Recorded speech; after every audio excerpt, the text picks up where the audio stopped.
माननीय नरेंद्र मोदी जी द्वारा चलाया जा रहा डॉक्टर भीमराव अंबेडकर के जन्म उत्सव में पखवाड़ा। इसी के अंतर्गत हर एक राज्य में डॉक्टर भीमराव अंबेडकर जी का यह पखवाड़ा मनाया जा रहा है।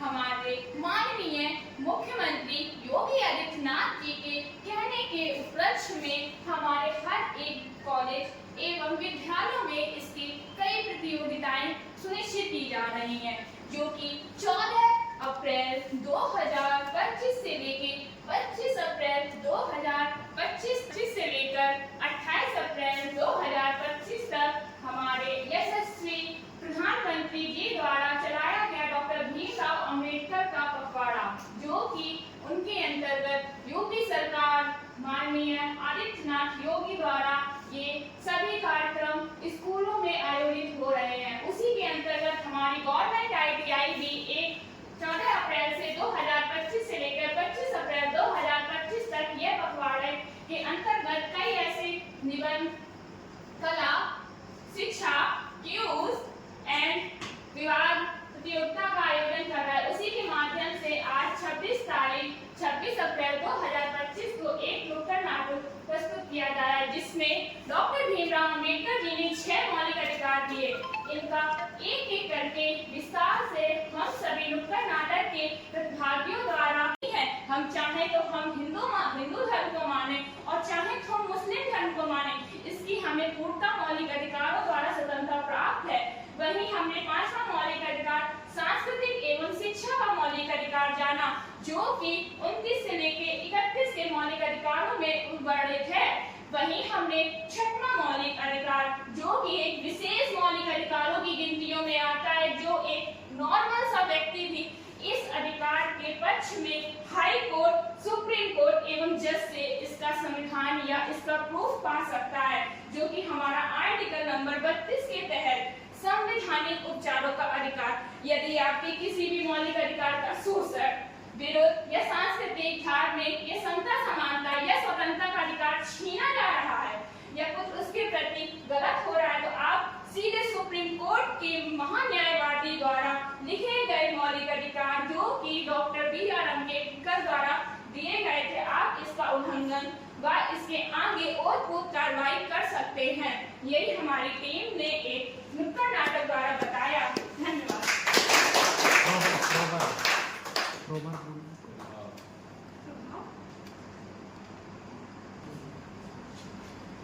डॉक्टर BR अम्बेडकर जी ने बोला था कि किसी देश की परिकल्पना उसके एक मनुष्य से नहीं की जा सकती, उसकी जनसंख्या से नहीं की जा सकती, ना ही उसकी धन संपत्ति से की जा सकती है। एक देश की परिकल्पना हम वहाँ की महिलाओं द्वारा करते हैं, जो कि हमें आर्टिकल नंबर 21 के तहत अपनी मनोवृत्ति को प्रस्तुत करने का अधिकार दिया गया। इसके द्वारा हम किसी भी महिला को हम आगे पढ़ने, शिक्षा लेने या फिर आगे किसी भी योजना के अंतर्गत जो आरक्षण प्राप्त है 33%, आज ही करंट न्यूज के अंतर्गत अगर हम जाने तो तेलंगाना के तहत 56% आरक्षण हमारी महिलाओं को एक सुनिश्चित कर दिया गया। ये हमारे भविष्य की परिकल्पना है कि हम इतना महिलाओं को आगे बढ़ा रहे हैं। वहीं दूसरी ओर हम देखते हैं कि महिला आज उच्चतम परिवेश में पहुंच चुकी है। वहीं हमारी प्रथम महिला कल्पना चावला आज अंतरिक्ष में गई हुई थी। वहीं दूसरी ओर हम देखते हैं कि मनु भास्कर जहां तीरंदाजी में अपना प्रथम गोल्ड मेडल जीत कर आई, जो कि एक इंडिया के लिए बहुत ही सम्मानजनक बात है। तभी हमारे BR अम्बेडकर जी ने, जो कि एक बौद्ध के बहुत ही ज्यादा महत्वाकांक्षी परिवेश में रखे, उनके अंतर्गत हमारे 13वें शिलालेख अशोक द्वारा लिखे गए, जो कि उन्होंने पढ़ा और समझा कि महिलाओं का सम्मान करना कितना अति आवश्यक है। वैदिक काल से लेकर ऋग्वैदिक काल से लेकर उत्तर वैदिक काल में अगर देखें तो वैदिक काल में जितनी अच्छी स्थिति हमारी औरतों की थी, आज के दैनिक जीवन में इतना शिक्षित होकर देश, इतना शिक्षित होकर वर्ल्ड हमारा उतना तरक्की नहीं कर। आज हमारे हर एक थाने में महिला सशक्तिकरण की पुलिस टीम आयोजित की गई है। वहीं दूसरी ओर देखें तो आज महिलाएं लड़कों से कंधा में कंधा मिलाकर चल रही हैं। जहां हम अग्नि चतुर्वेदी को देखते हैं, जहां एक राइफल कमिश्नर होकर एक राइफल विमान उड़ा रही है। वहीं दूसरी ओर हम देखते हैं कि एक डॉक्टर, जो कि विदेश में करंट की न्यूज देखते हुए एक बहुत ही उच्च पद पर पहुंच चुकी हैं। आज महिला ऐसा कोई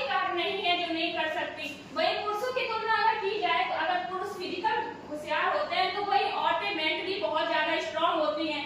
कभी किसी को कम आंकना नहीं चाहिए। तभी B.R. अम्बेडकर जी का साफ साफ कहना था कि हम किसी देश की परिकल्पना उसके देश से नहीं करते, उसकी महिलाओं से करते, क्योंकि अगर महिला शिक्षित होती है तो वो एक घर को नहीं बल्कि कई घरों को शिक्षित करती है। वही एक पुरुष शिक्षित होता है तो केवल वो एक घर तक ही सीमित रह जाता है। वही हम दूसरी ओर देखते हैं 23 और 40 मौलिक अधिकार को उठाकर वही हमारे शोषण के विरुद्ध अधिकार दिया गया है, जहाँ हम देखते हैं बाल श्रम, बंधुआ मजदूरी, जरासन एवं तस्करी जैसे कई विभिन्न अपराध को हम अपनी श्रेणी में लाते हैं, जहाँ हम देखते हैं कि 14 से कम उम्र वाले बच्चों। आज हमारे देश के राष्ट्रपति माननीय द्रौपदी मुर्मू जी भी एक महिला है। वहीं दूसरी ओर हमारी MP में संसद की सीटें 33% आरक्षित की गई है। वहीं अगले हम देखते हैं कि हमारे खुद के राज्य में माननीय राज्यपाल जी माननीय आनंदीबेन पटेल जी भी एक महिला है। तो हम जौन से क्षेत्र में देखें उसी क्षेत्र में हमारी महिलाएं किसी से कम नहीं है। इसी के अंतर्गत हमने इतने सारे मौलिक अधिकारों को जाना एवं समझा। आज की इस नुक्कड़ नाटक की प्रस्तुति में हमने कई ऐसे मौलिक अधिकारों को जाना एवं उनका स्मरण करा एवं प्रस्तुत किया। यदि इसमें कोई त्रुटि होती हो हमारी सभी टीम के अंतर्गत धन्यवाद। जय हिंद।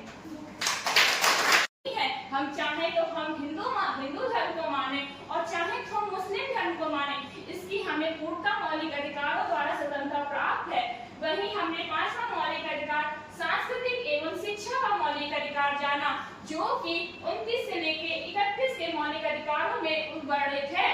वहीं हमने 6वां मौलिक अधिकार जो कि एक विशेष मौलिक अधिकारों की गिनतियों में आता है, जो एक नॉर्मल सा व्यक्ति भी इस अधिकार के पक्ष में हाई कोर्ट, सुप्रीम कोर्ट एवं जज से इसका संविधान या इसका प्रूफ पा सकता है, जो कि हमारा आर्टिकल नंबर 32 के तहत संवैधानिक उपचारों का अधिकार।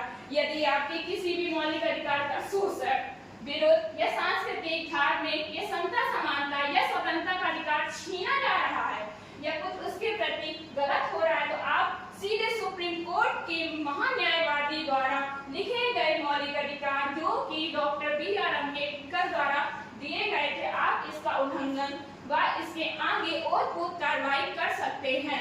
यही हमारी टीम ने एक नुक्कड़ नाटक द्वारा बताया। धन्यवाद।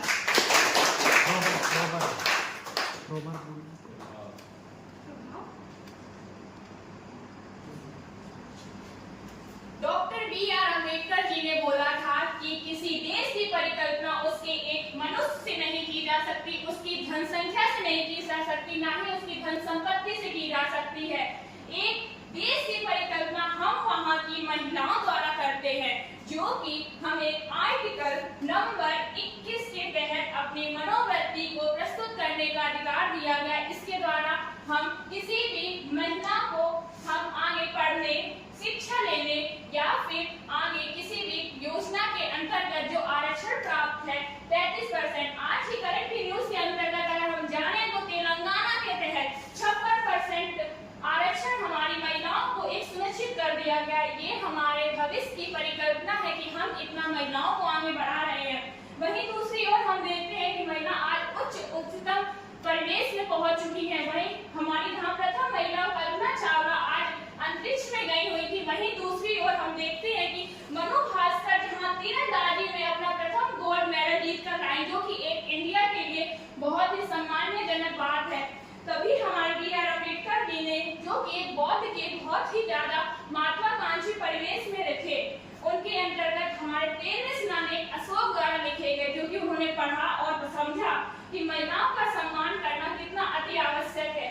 वैदिक काल से लेकर ऋग्वेदिक काल से लेकर उत्तर वैदिक काल में अगर देखें तो वैदिक काल में जितनी अच्छी स्थिति हमारी औरतों की थी, आज के दैनिक जीवन में इतना शिक्षित होकर देश, इतना शिक्षित होकर वर्ल्ड हमारा उतना तरक्की नहीं कर। आज हमारे हर एक थाने में महिला सशक्तिकरण की पुलिस टीम आयोजित की गई है। वहीं दूसरी ओर देखें तो आज महिलाएं लड़कों से कंधा में कंधा मिलाकर चल रही हैं। जहां हम अग्नि चतुर्वेदी को देखते हैं, जहां एक राइफल कमिश्नर होकर एक राइफल विमान उड़ा रही है। वहीं दूसरी ओर हम देखते हैं कि एक डॉक्टर जो कि विदेश में करंट की न्यूज देखते हुए एक बहुत ही उच्च पद पर पहुंच चुकी है। आज महिला ऐसा कोई कार्य नहीं है जो नहीं कर सकती। वही पुरुषों की तुलना अगर की जाए तो अगर पुरुष फिजिकल होशियार होते हैं तो वही औरतें मेंटली बहुत ज्यादा स्ट्रांग होती हैं। कभी किसी को कम आंकना नहीं चाहिए। तभी B.R. अम्बेडकर जी का साफ साफ कहना था कि हम किसी देश की परिकल्पना उसके देश से नहीं करते, उसकी महिलाओं से करते, क्योंकि अगर महिला शिक्षित होती है तो वो एक घर को नहीं बल्कि कई घरों को शिक्षित करती है। वही एक पुरुष शिक्षित होता है तो केवल वो एक घर तक ही सीमित रह जाता है। वही हम दूसरी ओर देखते हैं 23 और 40 मौलिक अधिकार को उठाकर वही हमारे शोषण के विरुद्ध अधिकार दिया गया है, जहाँ हम देखते हैं बाल श्रम, बंधुआ मजदूरी, जरासन एवं तस्करी जैसे कई विभिन्न अपराध को हम अपनी श्रेणी में लाते हैं, जहां हम देखते हैं कि 14 से कम उम्र वाले बच्चों। आज हमारे देश के राष्ट्रपति माननीय द्रौपदी मुर्मू जी भी एक महिला है। वहीं दूसरी ओर हमारी MP में संसद की सीटें 33% आरक्षित की गई है। वहीं अगले हम देखते हैं कि हमारे खुद के राज्य में माननीय राज्यपाल जी माननीय आनंदीबेन पटेल जी भी एक महिला है। तो हम जौन से क्षेत्र में देखें उसी क्षेत्र में हमारी महिलाएं किसी से कम नहीं है। इसी के अंतर्गत हमने इतने सारे मौलिक अधिकारों को जाना एवं समझा।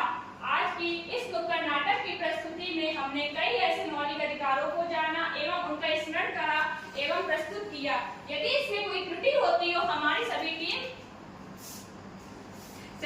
के अंतर्गत धन्यवाद। जय हिंद।